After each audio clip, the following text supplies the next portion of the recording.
In a classic case of not knowing your audience, by the way, can you see me if I stand behind the lectern? Because I'm quite short, so I'll stand here. Can you now hear me if I stand here? Okay. In a classic case of not knowing your audience, I actually titled my presentation Charge to Mobile and Paywalls, and then I was told, whatever you do, don't mention paywalls, because it's anathema to publishers. So what I have done is changed my slides, but I've left paywalls in one part. So if you spot it, sharp intake of breath, please, and I'll know that I've got to it. Next slide, please. Oh, sorry, I have to do it myself. So first of all, who is the Association of Interactive Media and Entertainment? It's a very long title, which is why we're called AIME for short.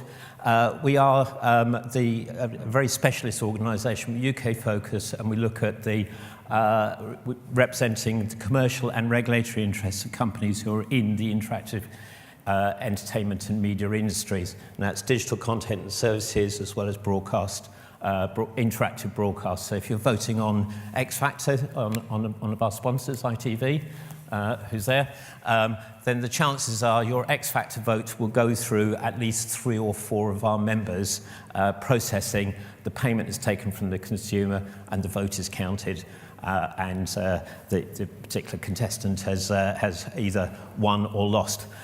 So back one. So we're representing the TV, radio, smartphones, mobile networks, fixed line, and payment companies. And that means, as a result of that, we are fairly good specialists in mobile and payments, which sort of seems to link everything together, and not great specialists in publishing, but I have done a little bit of research and talked to quite a few publishers before I actually arrived here on the deck to be exposed for my ignorance. Moving on. Sharp intake of breath. So the paywall conundrum. The conundrum means a definition is a confusing and difficult problem or question. And monetizing content through what used to be called paywalls is also a confusing and difficult problem to try and resolve, or a question. And what's happening is, as we've heard from our previous speakers, the world is moving towards smartphones. Smartphones are dominating the consumer's life to such an extent 81% of UK adults have a smartphone, and more scarily, 91% of 18 to 44-year-olds have a smartphone, which actually means there's still 9% of 18 to 44-year-olds whose parents haven't bought them a smartphone, which is a figure yet to be resolved. Now, the smartphone user tends to load up when they get their brand new sparkly iPhone 7, around about 20 apps. Quite a lot of them load 200, quite a lot load 2 or so. They're mainly for common tasks where you would visit over and over again, like the Tube map for myself, a travelling app, because I do quite a lot of travelling, a presentation timer app, which is also very important. But web browsing is still very, very important, and particularly when the consumer is sort of aware that some of the apps are actually controlled by the operating systems of their smartphones. So to take yourself away from that control into a bit more freedom, consumers actually choose to browse a lot. A lot of the browsing is created from social media linkage, so LinkedIn, Facebook, etc. will create jump-off points for consumers. And you've probably seen consumers just constantly clicking. The actual attention span is very, very low as this becomes more dominant. And so we have an emergence, and this is figures from Deloitte, an emergence of a very highly addicted smartphone consumer.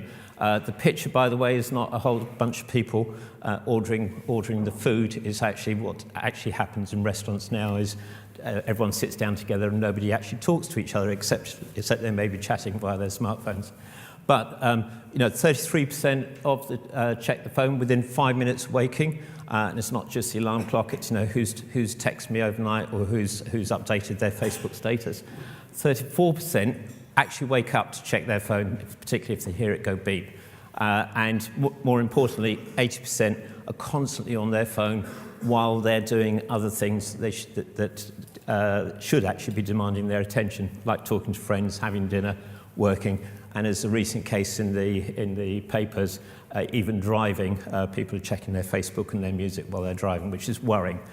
But as a result of that, for online publishers, this gives a particularly difficult problem because the ad inventory on a smartphone is actually a very much diminished space, as I think the advertisers in the room will vouch for. It's very difficult to wrap around advertising around a good article or a good piece of journalism. So now it becomes more intrusive, and as a result of that, consumers are actually rebelling against the advertising. And 41% of consumers are now installing ad blocking software, which on the smartphone is very, very easy to do. Result is ad revenues are going down. For some publishers I've been speaking to, the actual provision of free content is no longer paying their wages, and they've got very serious considerations to start to think about. When thinking about how to monetize the consumer, if your ad revenue is disappearing, maybe programmatic is actually still generating a fair amount of revenue. But for smaller publishers or for specialist publishers, when they see that ad revenue disappearing, but they're still providing the high quality content, some are looking at the subscription model, some are looking at the per article model. Both have challenges, and as a result of that, the hard paywalls, I mentioned the word, soft and premium paywalls are seriously under consideration with a lot of publishers. So 77 US print titles, according to Business Insider, have installed a payment technology but haven't actually released it to their consumers. And those that have actually released a payment technology, that word again, they're finding that the hard paywall, the subscription model, only works if you're actually converting a dedicated print consumer to a digital consumer. So New York Times, Financial Times, and the Times installed payment technologies, hard payment technologies, so you can't read my content unless you go through a payment model. You have to pay so much per week or per month. And as a result of that, the user base is only the dedicated. So the snacking user, the millennials, the Generation X's and Y's, those who are snacking on content, don't want to pay that subscription model. A good example of that is The Sun. By putting in a payment technology that relied on credit cards, a lot of online Sun readers suddenly dropped off. And the reason is because they're not all got credit cards, or they don't want to put a credit card into a recurring payment when the readership is going to be spontaneous and ad hoc.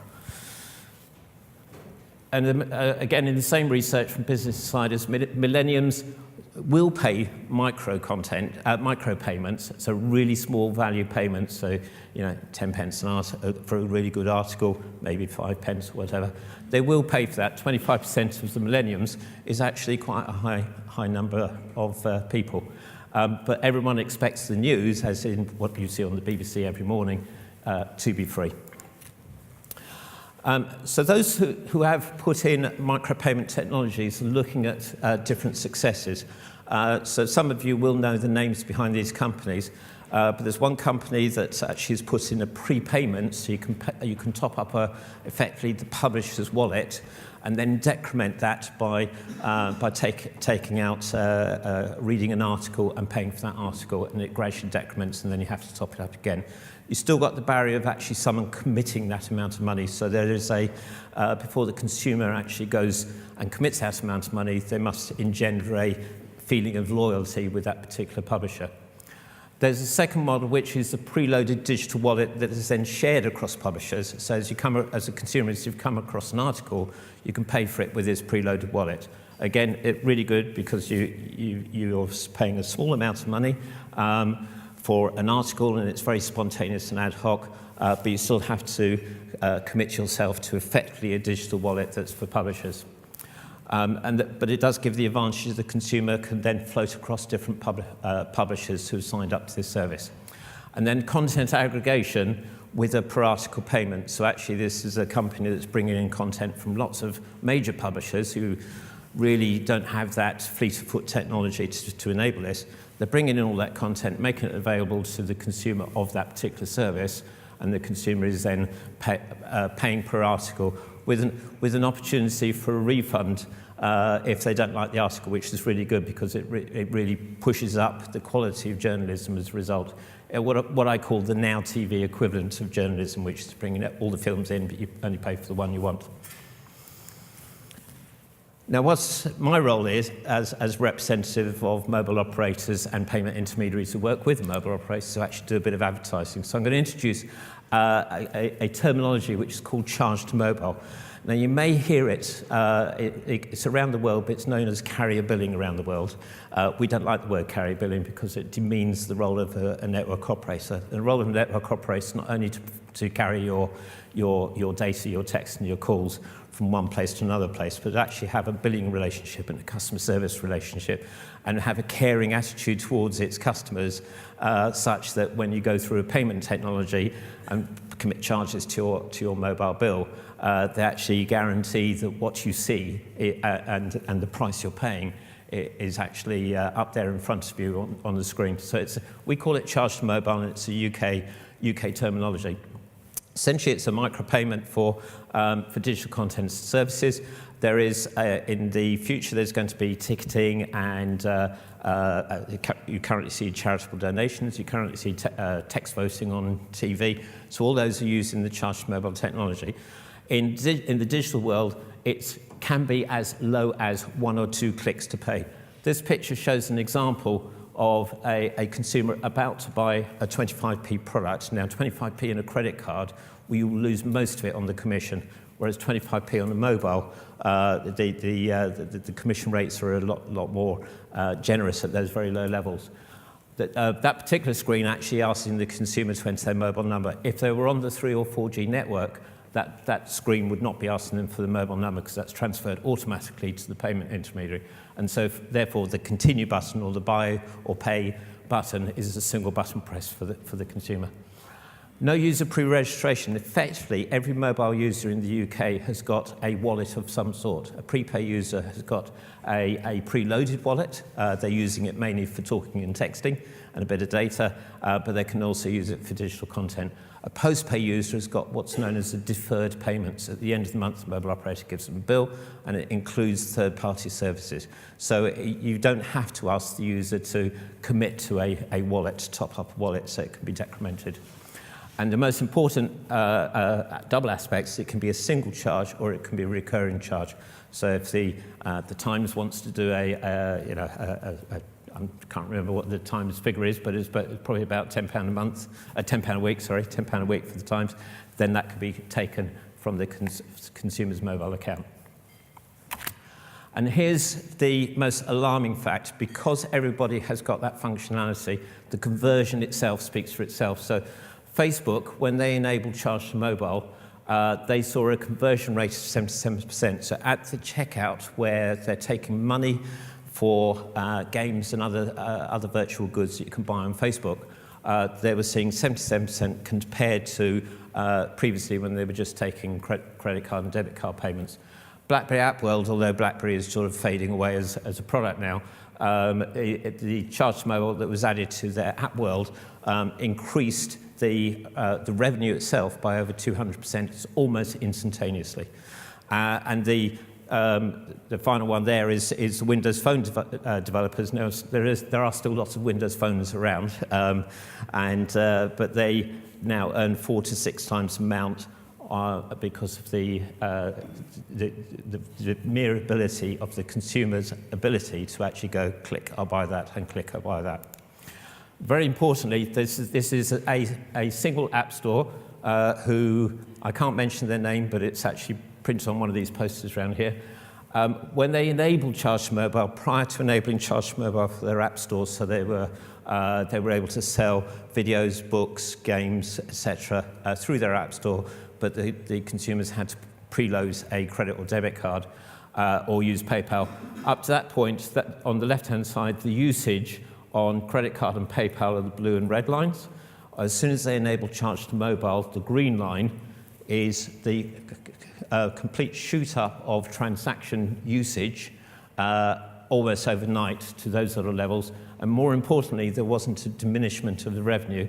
The credit card and PayPal payments diminished slightly and were overtaken massively by charge to mobile. So the conversion is phenomenal when stores and sites put in the charge to mobile, effectively because you've got that 50, in the UK, 52 million people are able to use this right now. And very importantly, on the smartphone, if you ask a user for a credit card at the point of checkout, they're likely to abandon it. 47% of people do that. And 51% of people surveyed said that they are not comfortable with entering their credit card details into a site, particularly if they don't know the company that they're giving the credit card details to. Charge to mobile can increase conversion by up to 300% as a result of that lack of requirement for that additional detail. And very importantly, for the digital native, the young consumer who still hasn't got the digital currency, if they do want digital currency, they have to go out and buy a voucher, so something like an iTunes voucher, and load it onto iTunes, which is a pain for spontaneous content. 26% of the current UK population are unbanked or low banked. Charge to Mobile actually extends the capability of either extending credit or using the top-up, so 85% of prepay users, active prepay users, have positive funds and are able to use those for digital content and services. And that's me. Thank you very much. Thank you very much indeed. Rory, you put your finger on a large number of the conundrums, to use one of your words, facing the entire industry. But, excuse me, I've heard about micropayments almost for generations. Why has it been so slow to take off? Is there an underlying reason that might undermine what, at a superficial glance, seems to be something close to the Holy Grail? Yeah, I think micropayments for commercial entities doesn't feel like a very profitable thing to do, particularly if it's a very small value. So look at 10 to 25p. If you pay a credit card or PayPal commission on 10 to 25p, you're looking at quite a significant loss. And so, taking a micropayment from a consumer digitally for those low values doesn't actually give those returns. In the Charge to Mobile experience, that the one issue that we're actually facing is the so-called experts in e-money and e-commerce don't know anything about Charge to Mobile. Now that's because possibly they haven't done their research, or the mobile network operators have not been good enough in promoting the capability out. However, in our membership, we have 12 experts in digital payments using Charge to Mobile, who can talk to you about any value from 1p up to £30. And that pool of expertise is currently available and waiting for the demand to arrive. We currently do £650 million per annum of micropayments through the UK industry. It just probably hasn't been recognised as being a significant value to commercial entities. I think the other thing that's happening, particularly in the publishing world, is if you sell a newspaper across the counter, you're going to be paying the retailer to take money off the consumer, and it's all cash and it all works very well. It's done that for a couple of 100 years. As we're moving into digital, advertising has been the dominant payment model, and you don't have to ask the consumer for money. Now we've got a big issue, which is advertising is starting to diminish as a revenue earner, and it's starting to cause quite a lot of publishing concerns. And so the verb micropayments is coming into the vocabulary. The nouns. I'm actually on the beta testing site for Blendle, which many of you may know about. 100 publishers backed by the New York Times and Axel Springer in Germany, and you're offered articles every day. And to my shame, I've been given $10 free to spend, and sometimes I'm reluctant to spend even free money on news, which blows all my assumptions wide apart. Are there this notion that people won't pay for news? There's a problem there, a long-standing cultural problem. Did newspapers create it themselves by giving everything away for free in a previous generation? Yes. Yeah, so we have grown up a generation of consumers that expect everything for free. I've got 4 of my own children who expect everything for free in life. However, there is a recognition amongst those consumers, and actually seen that in my 16-year-old daughter, that free comes at a price, and the price is intrusion. And so she's seeing advertising as being an intrusion, and is actually prepared to, at the moment it's mostly dad's money, So it's free money, just like your $10. But at the moment, when she starts earning, hopefully soon, she will start to use her own money to pay for quality content that she really needs. So news is if you want the news, okay, pop down and switch on the television and watch the news. It's the quality articles, the research articles. When she wants to find out about, let's say, her first car when she's 17, she will go on to What Car. If What Car have got a lot of articles about cars and are prepared to sell them at 10 to 15 pence an article, she'll be prepared to buy something that's got that quality journalism inside it. And to wrestle to the ground what appears to me a very important issue indeed, are the mobile operators prepared to cooperate in a reasonable manner, in a reasonable revenue split, rather than trying to screw publishers along the way on these micropayments? Yes, absolutely. The mobile operators and myself have been in conversation for about a year now. We're blessed with Richard coming along to a conference that AIME is running tomorrow, where all the mobile operators are present. And one of the conversations with mobile operators is that online publishing requires digital payments through mobile networks, but you must meet in the middle on the revenue shares because it's new business for them. They can come up with new terms. If it was old business, like an online competition entry, which seems to be sort of right across the internet at the moment, then they're not interested in giving better terms. But publishing, certainly, all of the networks have indicated to me that they will give much better terms on a percentage level. So a £5 charge will earn you X% from a network operator. It will give you the same percentage level at a 5p charge. So micropayments, the small amounts of money, very, very happy to entertain, and it's easy for them to do so. Are you saying hand on heart that 2017 will be the year when this finally happens in some significant degree? If I'm still around in 2017, it will happen. Thank you very much indeed.